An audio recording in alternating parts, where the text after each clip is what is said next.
Israel ने कहा है कि हिजबुल्लाह ने आज 5वीं बार एंटी टैंक मिसाइल से हमला किया है। गाजा पर चल रहे इजराइल की बमबारी के बीच अचानक युद्ध का एपिसेंटर लेबनान की तरफ मुड़ चुका है। अगले 24 घंटे में हालात इतने खतरनाक होने जा रहे हैं कि अमेरिका से लेकर रूस तक इस युद्ध में शामिल हो सकते हैं, क्योंकि हिजबुल्लाह ने अब ऐसे हमले करने शुरू कर दिए हैं जिसका ऑर्डर सीधा तेहरान से आ रहा है।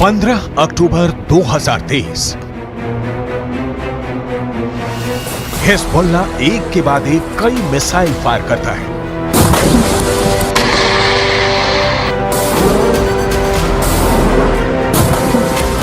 पहला हमला टावर उड़ गया, दूसरा हमला रेडार तबाह हो गया,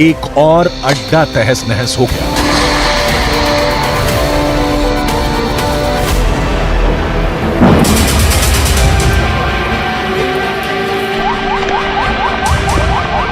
ये जगह है लेबनान और इजराइल के बॉर्डर पर शीबा फार्म्स का इलाका। दुनिया के सबसे खतरनाक बॉर्डर्स में से एक।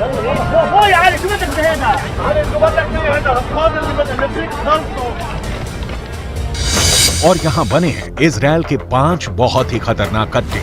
अड्डा नंबर 1, अड्डा नंबर 2, अड्डा नंबर 3, अड्डा नंबर 4, अड्डा नंबर 5। ये जगह गोलान की पहाड़ियों के उत्तर में है और यहाँ पहाड़ों की ऊंचाई 1500 मीटर तक है। नीचे लेबनान का इलाका और यहीं से अटैक लॉन्च किया गया। इस ग्राफिक से समझ सकते हैं इस इलाके की टोपोग्राफी, कौन कहां मौजूद है, कौन सा इलाका किसके पास है।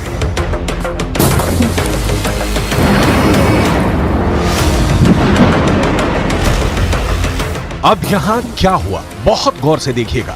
यहां लेबनान के इलाके में हिजबुल्लाह का पूरा कंट्रोल है और उसने निकाली 3 बहुत ही खतरनाक एंटी टैंक मिसाइल और multi barrel rocket launcher.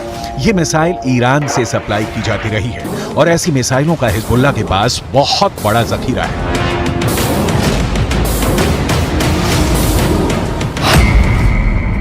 Hezbollah ने 3 तरह की एंटी टैंक गाइडेड मिसाइलें इस्तेमाल की।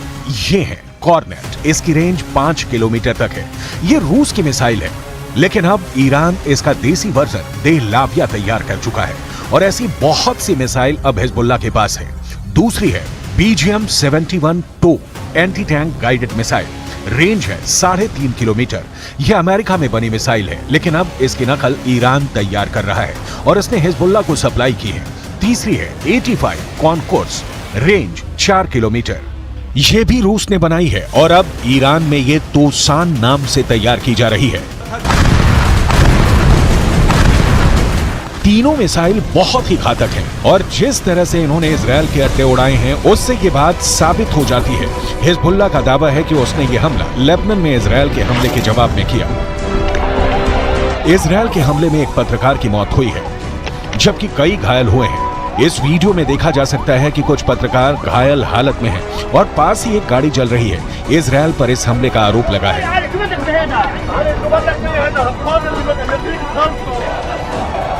अब लेबनान में इस मर्डर को लेकर इजराइल को लेकर बहुत गुस्सा फैल चुका है। इजराइल के खिलाफ बेरूत में लगातार प्रदर्शन हो रहे हैं। इसी को देखते हुए अब हिजबुल्लाह ने क्या किया है वो बहुत गौर से देखिएगा।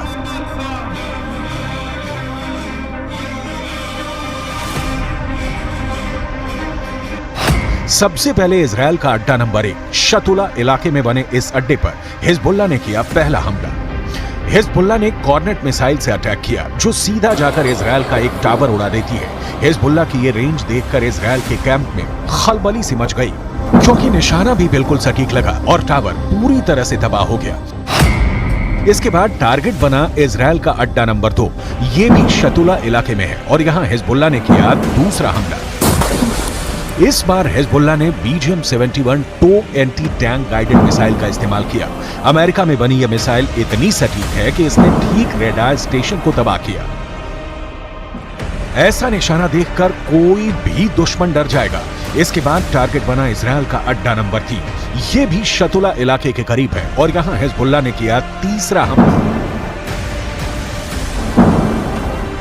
इस बार हिजबुल्लाह ने concourse anti tank guided missile fire की। रूस की यह वायर गाइडेड मिसाइल भी इजरायल के एक ठिकाने को खत्म कर देती है।